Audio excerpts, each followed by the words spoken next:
कहा जाता है अगर किसी कुत्ते को जान से मारना हो तो ये ऐलान करवा दो कि कुत्ता पागल था, और किसी इंसान को बर्बाद करना हो तो यह अफवाह फैला दो कि वो देशद्रोही है। ये बात मैंने नहीं, आर माधवन साहब ने एक मूवी आई है रॉकेटरी द नंबी इफेक्ट, उसमें कहा गया है। जी हाँ, मैं अर्जुन गुप्ता बात करने जा रहा हूं आज उस देशभक्त साइंटिस्ट की जिनका नाम है नंबी नारायण, जिनका जन्म केरला के नागरकोइल डिस्ट्रिक्ट में हुआ था। वो टाइम था, वो दशक था 90s का, जब अंतरिक्ष में स्पेस लॉन्च का होड़ चल रही थी। सब देश अपने अंतरिक्ष में अपना अपना सैटेलाइट लॉन्च करने के लिए सोच रहा था, लॉन्च कर रहा था। उस समय ने ये टेक्नोलॉजी इंडिया में, इंडियन गवर्नमेंट ने सोचा कि इंडिया में ही ये टेक्नोलॉजी बनाई जाए और सैटेलाइट को लॉन्च किया जाए। लेकिन उसको लॉन्च करने के लिए एक इंजन की जरूरत होती है, जिसे कहा जाता है क्रायोनिक इंजन की जरूरत होती है।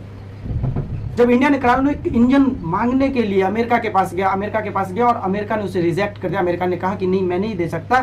फिर उन्होंने एक प्रपोजल दिया रसिया को, और रसिया ने भी जब लास्ट टाइम में रिजेक्ट कर दिया कि नहीं, ये मैं नहीं दे सकता, तब एक साइंटिस्ट है, उन साइंटिस्ट का नाम है नंबी नारायण, जिन्होंने कहा कि भारत में रहकर मैं भारत के लिए ये इंजन बनाऊंगा।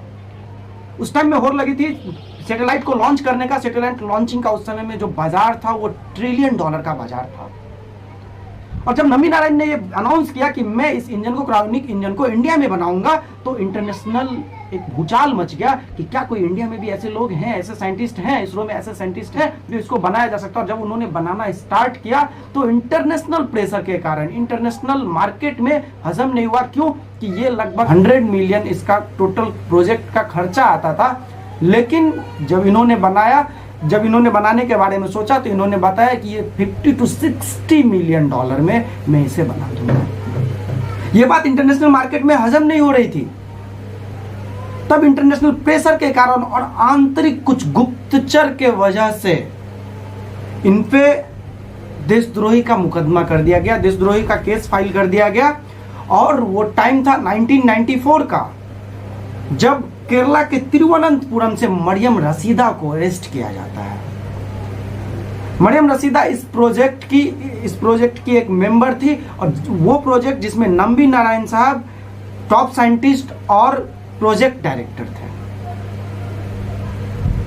इसमें नंबी नारायण साहब टॉप साइंटिस्ट और प्रोजेक्ट डायरेक्टर थे। उसमें मरियम रशीदा को 1994 में केरला के तिरुवनंतपुरम से इसे अरेस्ट किया जाता है। ठीक 2 दिन बाद उसके सेम साइंटिस्ट नंबी नारायण साहब को भी अरेस्ट किया जाता है। नंबी नारायण साहब को कुछ अता पता नहीं होता है कि मुझे क्यों अरेस्ट किया जा रहा है।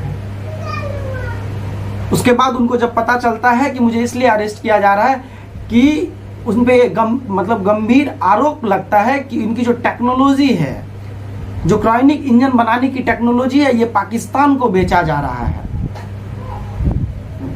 इस आरोप में उनको अरेस्ट किया गया था। उन्होंने बताया, वो चिल्लाते रह गए, चीखते रह गए कि नहीं भाई, मैंने ऐसा कुछ नहीं किया, ऐसा कुछ नहीं है। लेकिन किसी ने नहीं सुना और उस पर केस फाइल हो गया। उस पर जब वो जुडिशियल कस्टडी में 14 दिन के रिमांड में थे तो उनके साथ बहुत टॉर्चर किया गया और ऐसा प्रेशर बनाया गया कि वो खुद अपने मुंह से कह दे कि हाँ, मैंने बेचने की कोशिश करी है। लेकिन वो कहते रह गए कि भाई अभी ये टेक्नोलॉजी बना भी नहीं है पूरा, मैं कैसे इसे बेच सकता हूँ। लेकिन केरला पुलिस नहीं सुनी। जब ये केस सीबीआई के हाथ में गई 3 साल के बाद 1997 में जब सीबीआई के हाथ में गई तो सीबीआई ने उन्हें क्लीन चिट दे दिया और उन्होंने कहा कि नहीं, ऐसी कोई बात नहीं है, इन्होंने ऐसा कुछ नहीं भेजा है, ऐसा कुछ नहीं, पाकिस्तान को कोई टेक्नोलॉजी नहीं बेचा है।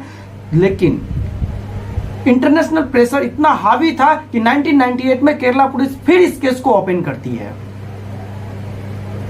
और फिर से इन पे आरोप लगाया जाता है। वो आरोप फिर से चालू कर दिया जाता है और इनको फिर से रिमांड पे ले लिया जाता है। उसके बाद ये सम्मान की लड़ाई लड़ना शुरू कर देते हैं, क्योंकि बात सम्मान की हो जाती है। और अगेन 2017 में इन्हें सुप्रीम कोर्ट इन्हें क्लीन चिट देती है कि नहीं, ऐसा कुछ नहीं किया है इन्होंने कोई प्रोजेक्ट नहीं बेचा है। वो प्रोजेक्ट नंबी नारायण भाई इतने बड़े साइंटिस्ट थे जो इंडिया के लिए बहुत कुछ किए और वो उस अपने सक्सेस को इस तरह गिनाते हैं जैसे वो उन्होंने कुछ किया ही नहीं। मैं आपको बता दूं कि विकास इंजन के बारे में, विकास इंजन, विदाउट विकास इंजन कोई भी स्पेसक्राफ्ट, कोई भी ऐसा चीज, कोई भी मिसाइल जो अंतरिक्ष में जाती है वो जा ही नहीं सकती।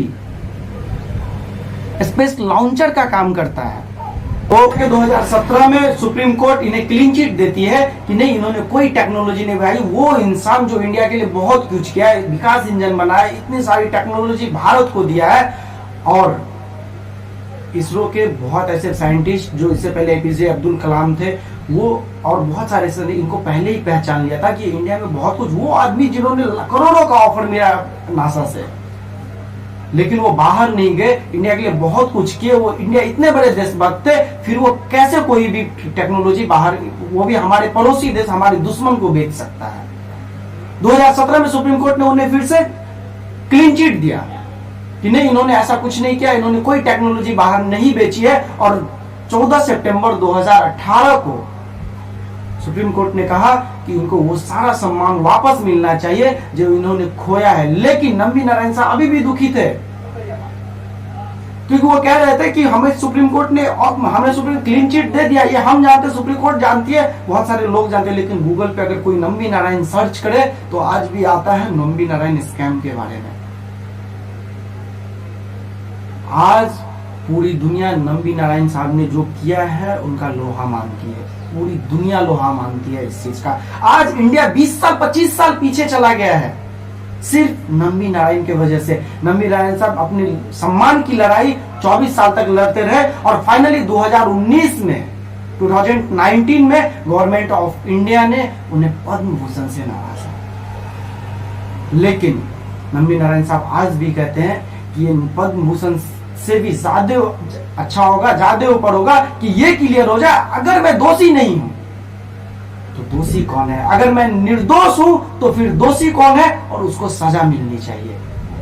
और स्पेशली थैंक्स मैं कहना चाहूंगा आर माधवन साहब को, जिन्होंने ये फिल्म बनाया रॉकेटरी द नंबी इफेक्ट, जिन्होंने 5 साल 7 साल के रिसर्च के बाद इन पे ये फिल्म बनाई।